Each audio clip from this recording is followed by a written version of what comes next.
Bonjour à toutes et à tous, c'est Magic Focus, j'espère que vous allez bien, ravi de vous retrouver dans cette nouvelle vidéo.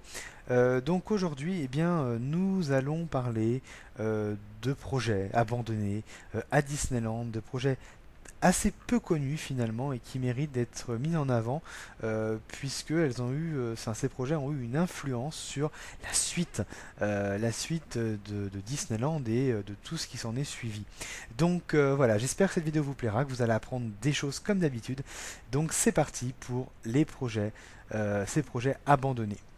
Et on commence avec une idée qui date de 1954, donc même avant même l'ouverture de Disneyland. Et Walt Disney a une idée, en parallèle de Main Street, de créer International Street, une ruelle composée de boutiques et de restaurants avec des architectures différentes qui nous plongent au cœur de l'Europe. L'idée c'était de faire une petite vitrine de l'Europe, de la culture européenne, en parallèle de Main Street.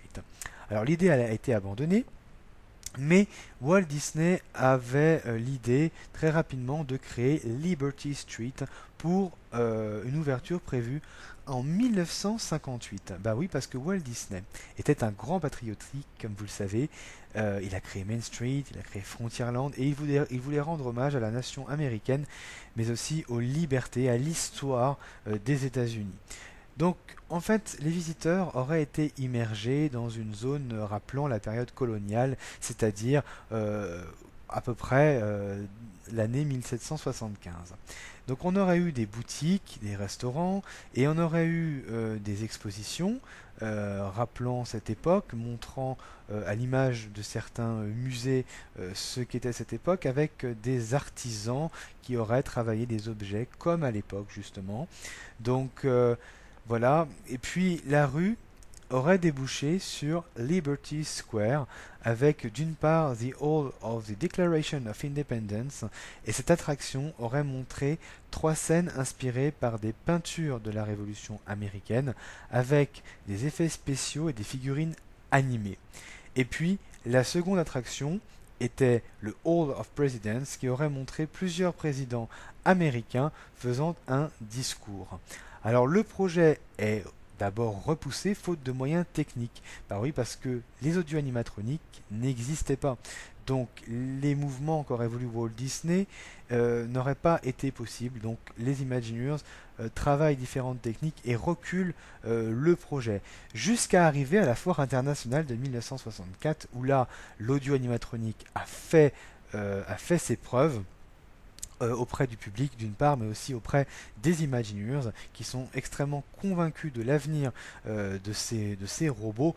Et c'est là que on a eu notamment Great Moments with Mr. Lincoln. Alors, malheureusement, le projet de Liberty Street est définitivement abandonné. Lincoln, qui est le premier audio animatronique humain, arrive à Disneyland et Liberty Street aura permis Liberty Square, qui sera finalement construit au Magic Kingdom dans une version similaire à celle qu'avait imaginée Walt Disney. Donc il y aura dans ce Liberty Square The Hall of Presidents également, mais aussi la base du projet servira pour le World Showcase d'Epcot par exemple. Donc comme quoi, chez Walt Disney Imagineering, rien ne se perd, bien au contraire. On continue avec un autre land, celui de Edison Square. Donc en 1956, General Electric demande à Walt Disney un sponsoring pour le parc tout nouveau qu'est donc Disneyland. Walt Disney accepte, mais les Imagineers cherchent un concept justement pouvant faire entrer General Electric comme sponsor. Et il se trouve qu'en même temps, un Imagineers avait vu une pièce de théâtre montrant l'évolution d'une famille, à travers les différentes époques. Et c'est quelque chose qui va garder en tête pour développer justement une attraction. Alors l'idée de cette nouvelle zone, de ce nouveau land, est de recréer l'époque de 1900 avec l'essor de l'électricité bien sûr, mais aussi de l'automobile, en recréant des villes telles qu'elles étaient à l'époque, comme par exemple San Francisco, New York ou encore Chicago. Alors l'attraction majeure aurait été en fait un parcours à pied découpé en quatre actes.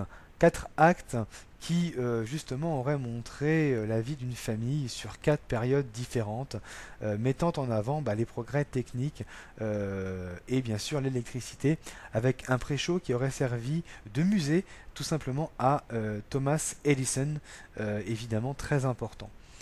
Alors, l'acte 1 se serait situé en 1898 et aurait montré la vie sans électricité.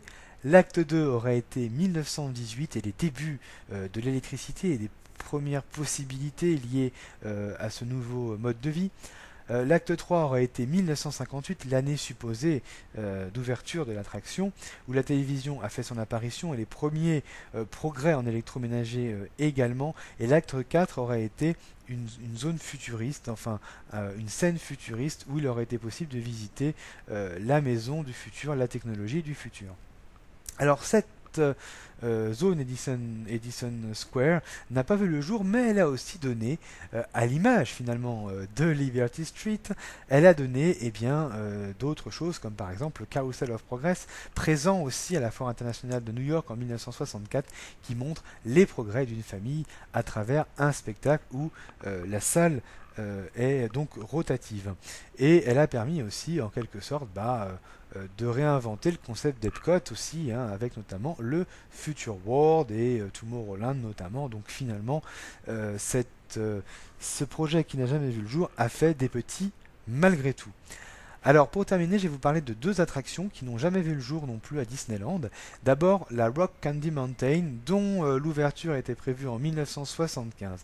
Alors il faut s'imaginer qu'au milieu du Storybook Land et de Casey Junior, vous aviez une montagne avec des collines recouvertes de chewing-gum, des rivières de chocolat, des choux à la guimauve, ou encore des chutes en forme de ruban de réglisse. Alors oui, parce que ça aurait été un peu ça. Et Disney Junior, le train du cirque, aurait permis aux visiteurs d'approcher cette montagne au sommet sucré, le long des bonbons à la menthe poivrée, autour des hectares de sucreries. Et puis les bateaux du Storybook Land Canal Boats auraient fait un voyage là aussi autour de la montagne et même à l'intérieur de la montagne, puisque ce qu'il faut savoir, c'est qu'à la base, il y avait une scène qui a été prévue autour du magicien d'Oz. Alors, le projet n'a pas vu le jour, puisqu'au final, il a été jugé que ce serait plutôt une intrusion à Fantasyland. Ça aurait été trop différent malgré tout, trop bonbon, voilà, pas assez travaillé finalement. Et donc le projet a été abandonné, mais il est toujours possible de voir cette montagne. Où ça? À Disney's California Adventure, dans l'une des boutiques, dans l'une des vitrines de Buena Vista Street. Autre attraction qui n'est pas connue du tout, enfin je pense qu'elle n'est pas connue, c'est The Enchanted Snow Palace. Et oui, qui aurait dû ouvrir en 1975. Et c'est donc l'Imagineers Mark Davis qui est en charge de cette attraction. Donc en fait, la façade aurait été un mur de glace et à l'intérieur auraient été placés donc des bateaux de style Pirates des Caraïbes, où les visiteurs auraient été plongés dans un monde arctique au son de la musique Casse-Noisette, vous savez la musique Casse-Noisette de Tchaïkovski. On aurait trouvé des ours polaires, on aurait trouvé des pingouins, des loups des bois, on aurait trouvé tout un tas de choses un petit peu fantaisistes, magiques, des bateaux flottants, des mouettes, des poissons, des cerfs qui patinent, des bonhommes de neige. Vraiment, on aurait eu tout un tas de choses complètement fantaisistes. Ça aurait été donc une promenade musicale, hypnotique et relaxante, très belle, et sous les aurores boréales, on aurait eu une caverne, et à l'intérieur, il y aurait eu des des boules de neige géantes qui auraient flotté des fées, des fées des glaces, il y aurait eu une espèce de palais, un palais de glace, où des princesses auraient apparu, chacune vêtue d'une couronne de glace, accompagnée de lapins, de renards, de hiboux. euh, bon, vous l'avez compris, ça aurait été quelque chose de complètement imaginaire, de complètement féerique, et ça aurait été une histoire musicale complètement inventée pour l'occasion, finalement bien avant la Reine des Neiges. On aurait eu là un palais de glace. Alors l'attraction n'a pas vu le jour non plus, puisque voilà, il y a eu d'autres projets qui ont pris le dessus, hein, comme par exemple des projets sur d'une part Walt Disney World, mais aussi après tous les autres projets qu'il y a eu dans les autres parcs. Donc c'est vraiment une attraction qui n'a jamais vu le jour. Ça aurait été l'une des dernières œuvres d'ailleurs de Mark Davis, mais voilà, celle-ci est restée au stade de projet. Donc voilà pour quelques-uns des projets abandonnés de Disneyland. Vous voyez qu'il y en a quand même beaucoup, mais ce n'est qu'une partie, hein, de tous les projets qui n'ont pas vu le jour.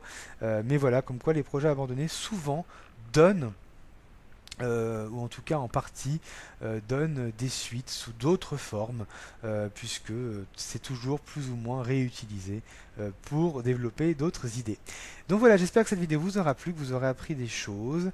N'hésitez pas à commenter si vous le souhaitez. N'hésitez pas, bien sûr, à vous abonner. Ça fait toujours énormément plaisir, à liker. Et puis quant à nous, on se retrouve dans une prochaine vidéo. Merci d'avoir regardé. À très bientôt. Salut, salut.